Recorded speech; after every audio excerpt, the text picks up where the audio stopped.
What makes a great picture? I think two things. I think raw stopping power has to be a component, because otherwise no one's going to look.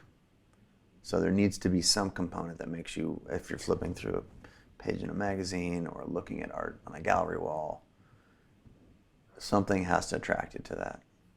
And that's, in many ways it can be technical things, but it can be just, if not more powerful, that personal element, that when you're across the room and you see that thing and it makes you want to walk across the room to look at it. That's thing one. And thing two is, when you get there, the narrative is just like interesting. And it's not the full loop. There's a little gap in the loop. And that's that, like, I'm going to tell most of the story and then you're going to fill in the details. That's how we connect with one another through art. Again, in the particular lies the universal. So I'm going to take a picture of a person, and the picture is not necessarily just about that person, or may not be, but in that person's eyes are the eyes of a million people who have been there or done that or felt that way or felt close to that way. But you're putting your particular lens on that particular person.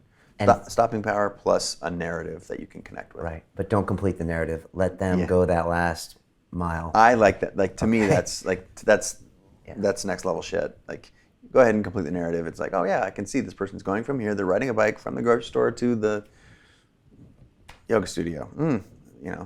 It's interesting. It's more interesting if, like, you're riding the bike from the grocery store to the. Why is she riding down the dock? Why, like, what's at the end of the dock? Yeah. It's like there's just that little that part of our brain that desires to complete narratives. That's an actual, like, that's a thing. We learn in stories, we remember in stories, and if there's a part of the story that's missing, your mind seeks to fill in that gap. Right.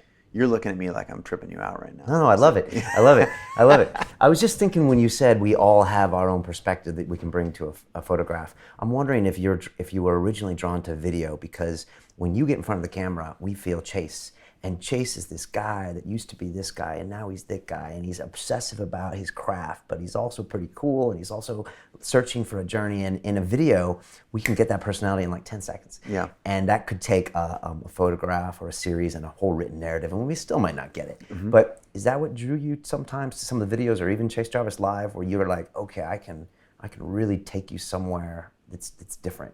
To watch the rest of this fascinating interview, click on the link below and go to londonreelacademy.com. There you can sign in with your social media, log in, and watch the rest of the episode for free, along with all of our episodes on London Reel, my webinars, and all of our premium content, all located over at londonreelacademy.com. So click on the link below, you'll be directed there, and you can watch the rest of this fascinating interview, and I'll see you there.